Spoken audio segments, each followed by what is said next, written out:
Good morning dear शिक्षक साथियों। आइए आज की वीडियो में हम लोग सक्षमता परीक्षा 3 में जो कुछ महत्वपूर्ण गणित पूछा गया है और बिल्कुल उटपटांग सवाल जो लग रहा है आपको, उसे मैं बिल्कुल बेसिक से आपको सिखाऊंगा और यहाँ से प्रश्न सक्षमता 4 में निश्चित ही बनेगा। और गणित देखिए 1 to 5 हो, 6 to 8 हो, 9 10 हो, सभी के लिए महत्वपूर्ण है। मैं बार बार ये चर्चा करता हूँ। और यहाँ से गणित आप AEDO, BPS ETRE 4, CTET, KVS, state जैसे परीक्षाओं में भी पूछा जा सकता है। तो चलिए हम लोग शुरुआत करते हैं इन्हीं प्रश्नों के साथ। और अंत में एक प्रश्न मैं आप लोगों को दूंगा जो बना करके आप कमेंट बॉक्स में कमेंट करेंगे। और इस चैनल पे आप जुड़े हैं तो आपको कैसा लगता है, अच्छा लगता है या विश्वास है कि नहीं है, आप कमेंट ज़रूर करेंगे। या मन में कोई भी प्रश्न चल रहा है तो आप कमेंट निश्चित कीजिए, मैं जवाब वीडियो के माध्यम से दूंगा। चलिए पहला प्रश्न है, किसी बहुफलकी के शीर्षों भी, किनारे E यानी एड्स और फलक F की संख्याएं क्रमशः 10, 15 और x है, तब 3x - 12 का मान आपको बताना है। तो देखिए किसी भी बहुभुज के लिए ये एक यूलर फार्मूला होता है जिसे आप लोगों को याद रखना है। शीर्ष यानी वर्टेक्स प्लस ये शीर्ष फेसेस यानी सतह हो गया, प्लस भी वर्टेक्स माइनस एड्स का हमेशा जो संबंध होता है वो 2 आता है। ये कैसे? तो जब आप सतह और शीर्ष को जोड़ के किसी बहुफलक का और उसमें से भुजा को घटाएंगे तो आपको हमेशा 2 प्राप्त होगा। यही चीज़ ये बोल रहा है यूलर फार्मूला। तो फार्मूला आपका बन गया क्या? F + V - E बराबर 2। अब देखिए V का मान कितना है? 10। F का मान यहाँ पे E का मान कितना है?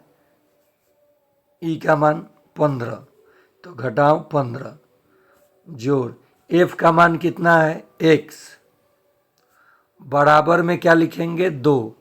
देखिए 15 माइनस में है और ये 10 प्लस में है, तो 10 में से 15 जब घटेगा तो ये माइनस का कितना हो जाएगा? 5 हो जाएगा। माइनस का 5 बराबर में 2 होगा ना। -5 जब उधर जाके जुटेगा तो x बराबर 2 जोड़ 5, 2 जोड़ 5 बराबर 7 होगा। तो x का मान 7 आ गया। अब देखिए 7 ऑप्शन में है, अगर आप मार देते, लेकिन यहाँ पूछा क्या है? 3x - 12। तो x का मान 7, तो 3 × 7 और घटाओ 12, मान रख दिया मैंने x का। 21 में से जब आप 12 को घटाएंगे तो 12 × 8 = 20 है कि 21 होता है, 9 आ जाएगा, जो कि बिल्कुल सही उत्तर है। अब आप कहेंगे सर ये फार्मूला कहाँ से आया? फिर से एक बार मैं बता दूं हिंदी में। आप जब भी किसी बहुफलक में, जैसे मान लीजिए ये घनाभ हो गया, क्या हो गया? मान लीजिए ये कोई घनाभ हो गया, थोड़ा देर के लिए इसे मान लीजिए घनाभ। तो इसमें देखिए भुजा कितना है? एड्स 12, शीर्ष कितना है? वर्टेक्स, शीर्ष कितना है? तो 4 और 4 8, सतह कितना है? तो 6। तो जब इन दोनों को आप जोड़ेंगे तो ये 14 होगा और घटाओ 12 करेंगे तो क्या आएगा? 2 आएगा। इसका मतलब इंग्लिश में इसको वर्टेक्स बोलते हैं V, और इसको फेसेस बोलते हैं F, और भुजा को बोलते हैं एड्स यानी किनारा। तो V + F - एड्स = 2, यही यूलर फार्मूला हो जाता है। पुनः जब लाइव आना शुरू करूंगा तो ये सारे प्रश्न सिखाऊंगा। अगला प्रश्न देखिए, एक विद्यार्थी ने परिमेय संख्याओं में निम्नलिखित गुणधर्मों की सूची बनाई, इसमें से कौन सा सही है? एक परिमेय संख्या में पूर्णांक सम्मिलित है। सभी पूर्णांक -3, 0, 8 ये सब परिमेय संख्या है, तो पहला बिल्कुल सही है। शून्य परिमेय संख्या नहीं है, जो कि गलत है। शून्य भी परिमेय संख्या है, क्योंकि इसे भी 0/1 लिखा जा सकता है, जो P/Q के रूप का है। क्यों न 0 नहीं होना चाहिए, यानी नीचे वाला मान 0 नहीं होना चाहिए। तो ये शून्य परिमेय संख्या नहीं है, शून्य तो परिमेय संख्या है, तो ये सही कथन नहीं है। सभी भिन्न परिमेय संख्याएं हैं, जितने भी भिन्न होते हैं सभी परिमेय होते हैं, तो ये भी सही है।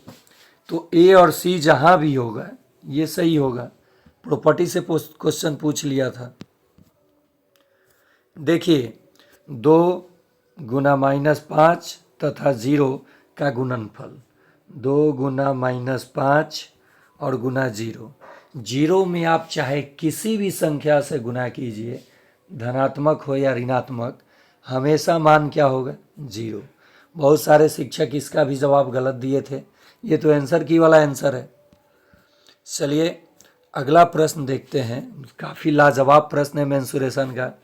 ये 9 to 10th में भी पूछा, 6 to 8 में भी पूछा, 1 to 5 में भी पूछा गया, और ये प्रश्न BPSC TRE में भी पूछा गया था, प्रधान शिक्षक में भी पूछा गया था। तो चलिए देखते हैं। 6 सेंटीमीटर भुजा वाले एक घन को 2 सेंटीमीटर भुजा वाले कई घनों में काटा जाता है, इस प्रकार बने घनों की संख्या। तो 6/2 कर लीजिए, काट लीजिए, 3 आएगा, और इसका घन कर दीजिए, यानी क्या हो जाएगा? 27। आंसर क्या है? 27। अगर मैं कहूँ कि 10 सेंटीमीटर भुजा वाले घन को 2 सेंटीमीटर भुजा वाले घन में काटा गया, तो घनों की संख्या, तो 10 को 2 से भाग दे दीजिए, 5 आएगा, और 5 का घन कर दीजिए, यानी 5 गुना 5 गुना 5 125 हो जाएगा उत्तर। समझ गए होंगे आप लोग। इसी पे एक प्रश्न दिया हूँ अंत में टेस्ट के लिए कि आप कितने शिक्षक साथी इसका जवाब दे पाते हैं। देखिए कभी भी ऋणात्मक संख्या में जब हम लोग ऋणात्मक संख्या को जोड़ते हैं तो ये संख्या जुटता है, लेकिन चिन्ह माइनस का ही रहेगा। तो -19 और -21 मिल के माइनस का 40 हो जाएगा। समझ गए आप लोग। जैसे मान लीजिए -5 में मैंने -4 जोड़ा, तो जुटेगा, माइनस माइनस जुटेगा, लेकिन कर्ज ही रहेगा, ये -9 होगा। तो ये दोनों प्रश्न आप देख लिए। फिर देखिए यूलर फार्मूला पे एक और सवाल, यूलर सूत्र पे, और ये सारे प्रश्न मैं 25 तारीख के एग्ज़ाम में प्रथम पाली का जो था वहाँ से लिया हूँ। और साथ ही अगर आप शिक्षक साथी को सभी गलत प्रश्नों का सीरीज चाहिए, तो थोड़ा सा गुस्सा में था कि गलत आपके पास भी नहीं थे, ढूंढ सकते थे, लेकिन कल संडे है, मैं हो सके टाइम 2-3 घंटा का निकाल कर जितना भी पेपर है एनालिसिस करके, जितना गलत प्रश्न है, मैंने गलत प्रश्न का उत्तर, प्रश्न गलत नहीं होता है, उत्तर गलत दिया गया है, उसको इकट्ठा करके आपको दिखा के सही जवाब बता दूंगा। तो आप जुड़ें और 100% सफलता के लिए इस चैनल को अवश्य सब्सक्राइब करें। मैं वादा करता हूं कि तुक्का और बेस्ट तैयारी के साथ 80 से 90 अंक आप लाएंगे। कब? जब इस चैनल पे लगातार स्टडी करेंगे तब, चाहे किसी भी चैनल पर। अगर आप सिर्फ परीक्षा का डेट निर्धारित होगा पढ़ेंगे तो कुछ नहीं होगा, वहीं जा कर के मुंह के पास 2-3 अंकों से गड़बड़ हो जाएगा। चलिए देखते हैं। बहुफलक में 7 फलक है। फलक मतलब सतह, और कितने शीर्ष हैं? 10 शीर्ष हैं, यानी वर्टेक्स, और ये फेस दी गई है सतह। तो आपको बहुफलक के किनारे एड्ज बताने हैं।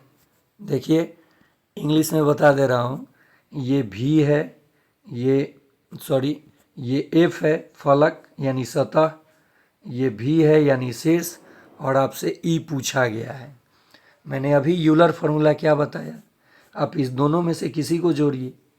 वर्टेक्स चाहे लीजिए, face plus vertex minus edge, और इसका रिलेशन होता है 2। फेस कितना दिया है 7 जोड़ वर्टेक्स कितना दिया है 10 घटाओ एड्ज बराबर 2। देखिए कैसे उत्तर आप लाएंगे। 10 और 7 17 में से कितना घटाएंगे कि 2 आ जाएगा, तो आप कहेंगे 15 घटाएंगे 2 आ जाएगा। ये यूलर फार्मूला का काफ़ी अच्छा सवाल पूछा था आप लोगों से। कोई देखिए वास्ट सवाल नहीं था, लेकिन जो भी शिक्षक प्राइमरी स्कूल में 1 to 5 तक सिर्फ जाते हैं उनका प्रैक्टिस छूट गया है।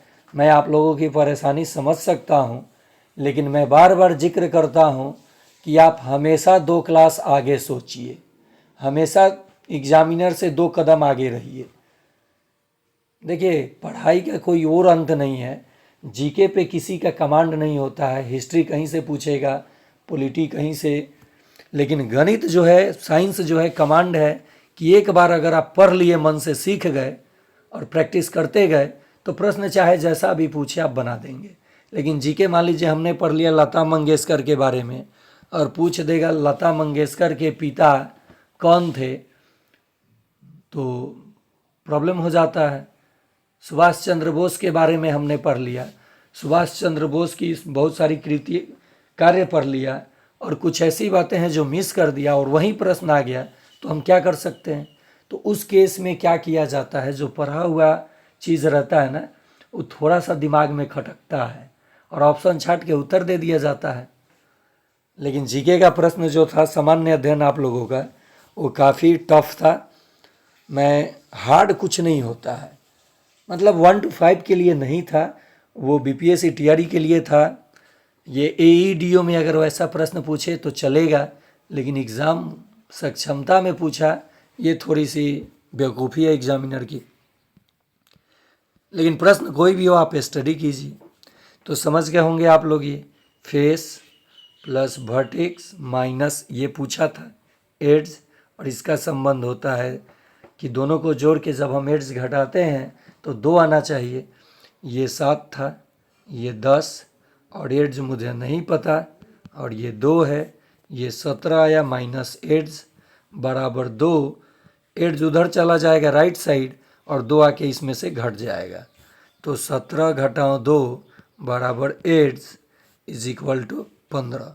17 में से 2 जाएगा 15 आएगा। अगला प्रश्न है, देखिए इस प्रश्न का उत्तर गलत दिया गया है विभाग द्वारा, 0 नहीं होगा, लेकिन ऑप्शन में उत्तर है। देखिए परिसर किसी भी डाटा का पूछा जाता है तो सबसे बड़े मान में से सबसे छोटा मान घटाया जाता है। तो इस केस में सबसे बड़ा मान 8 है और सबसे छोटा मान -8 है, तो माइनस और -8, तो ये तो मिलके प्लस हो जाएगा, माइनस माइनस प्लस, तो ये 16 आना चाहिए, लेकिन उत्तर जारी किया गया है 0, जो कि ये गलत उत्तर दिया गया है विभाग की ओर से। लेकिन प्रश्न सही है। देखिए प्रश्न मैं बार बार बोल रहा हूँ, प्रश्न गलत नहीं होता है। अगला प्रश्न है आप लोगों के लिए कि वर्ग 13 बनाने वाली सबसे निचली क्रमागत प्राकृत संख्या कौन सी है। देखिए कितना लाजवाब प्रश्न। चलिए ये आप लोगों के लिए छोड़ देता हूँ, ये आप लोग यहाँ पे मैं दे देता हूँ कि ए नंबर प्रश्न इसको मान लीजिए, और देखता हूँ कितने शिक्षक साथी इसको सॉल्व करके उत्तर दे पाते हैं ऑप्शन में से। अब तो ऑप्शन आप 84 देख रहे हैं, कह देंगे 84, लेकिन कितने लोग सॉल्व कर पाते हैं या नहीं हुआ तो आप कमेंट कीजिएगा कि ये प्रश्न बताइए 13 वाला, तो मैं बताऊंगा।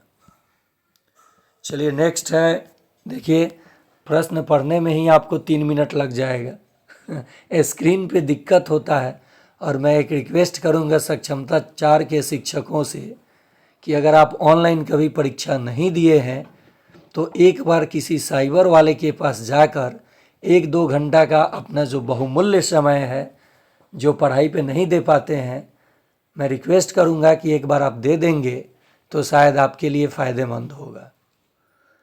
चलिए देखते हैं। शिक्षक ने कक्षा में मौखिक आकलन का आयोजन किया, जिससे यह पता चला कि राम विषम, सम, अभाज्य और भाज्य जैसी संख्या सभी प्रकार की संख्याओं की यथार्थ रूप से परिभाषा बता सकता है। यानी वो रट गया है, रटंत विद्या, जबकि रटाना नहीं है, अवधारणाओं को समझाना है, उसके माइंड में फिट करना है। परंतु जब संख्या का समुच्चय दिया गया तब वह संख्याओं को सही रूप से पहचान नहीं पाया। उपरोक्त परिस्थिति के लिए निम्नलिखित में से कौन सा अति उपयुक्त है? माने है तो चारों सही, लेकिन सबसे सही कौन है? बड़ा ऑप्शन, सही ऑप्शन तो आप मार के निकल लेंगे। राम की स्मरण शक्ति अच्छी है, यानी रटने की उसमें क्षमता बहुत है, परंतु अवधारणाओं का बोध, सीखने का जो समझ की अवधारणा है वो कम है। तो चलिए यहाँ पे मैं बता दूं, विषम संख्या जो 2 से पूर्णतः विभाजित नहीं होती हैं, वैसी प्राकृत संख्या 1, 3, 5, 7, 2 का गैप करके 9, ये विषम संख्या का समुच्चय हो गया। प्रथम विषम संख्या 1 हो गया। सम यानी जो 2 से विभाजित हो, 2, 4, 6, 8, प्रथम सम संख्या 2 हो गया। और 2 ही एक ऐसा सम संख्या है जो प्रथम अभाज्य संख्या भी है और अभाज्य संख्या भी है। अभाज्य तो 2, 3, 5, 7, 9 नहीं होगा, 11 अभाज्य संख्या का सेट है, समुच्चय। और भाज्य संख्या 4, 6, 8, 9, स्वर्ण। तो प्रथम भाज्य संख्या 4 होगा, प्रथम अभाज्य संख्या 2 होगा, प्रथम सम संख्या 2 होगा, एक प्रथम प्राकृत और प्रथम विषम संख्या होगा। और 2 एक ऐसी सम संख्या है जो अभाज्य है, बाकी कोई सम संख्या अभाज्य नहीं है। एक ऐसी संख्या है जिसका केवल एक ही गुणनखंड होता है। अभाज्य संख्याओं का 2 गुणनखंड होता है, एक और स्वयं। तो मैंने ये समुच्चय जो दिया और बच्चा से पूछ दिया कि कैसी संख्याएं हैं, तो बच्चा सम संख्या का परिभाषा दिया कि सभी सम संख्याएं 2 से विभाजित होती हैं, लेकिन इसे वो पहचान नहीं पा रहा है। तो उसी को बोलते हैं उसमें अवधारणाओं की कमी है। ये सीटेट वाले सभी प्रश्न हैं। तो चलिए आप लोगों के लिए प्रश्न आ गया जो मैं फर्स्ट या सेकंड प्रश्न बताया था या थर्ड, कि 6 सेंटीमीटर भुजा वाले घन से 2 सेंटीमीटर भुजा वाले कितने घन बनाए गए। तो यहाँ प्रश्न आप देख सकते हैं, 8 सेंटीमीटर भुजा वाले घन से 4 सेंटीमीटर भुजा वाले कितने घन आप बना सकते हैं। इसका उत्तर आप कमेंट बॉक्स में देंगे। और परीक्षा चाहे जब भी हो, आप लगातार स्टडी कीजिए। और आपको अगर मेरा नया वीडियो नहीं मिलता है तो आप ग्रुप ज्वाइन कर सकते हैं मेरे व्हाट्सएप पे, जिसके लिए कोई फ़ी नहीं देना होगा। और जो भी नया वीडियो होगा, लेटेस्ट इन्फॉर्मेशन होगा, मैं उस ग्रुप में शेयर करता हूं। और व्हाट्सएप नंबर है 9771170644। इस पे आप हाई लिख के केवल मैसेज करें, कॉल ना करें दिन में। रात में आप कॉल 10 बजे, 8 बजे, 9 बजे कर सकते हैं, लेकिन कॉल ज़्यादा ना करें। जब इमरजेंसी हो तो आप मैसेज कर दें, मैं खुद आपको बैक कॉल कर लूँगा। ठीक है, तो आज के लिए इतना ही। विद्यालय के लिए अब हम लोग तैयार होंगे, जाएंगे। आज सैटरडे है, सेफ सैटरडे, उसमें अपनी भागीदारी निभाएंगे। और बच्चों को कुछ, आज सैटरडे है तो ज़रूर कुछ नया सिखाएंगे। तो आज के लिए इतना ही, धन्यवाद।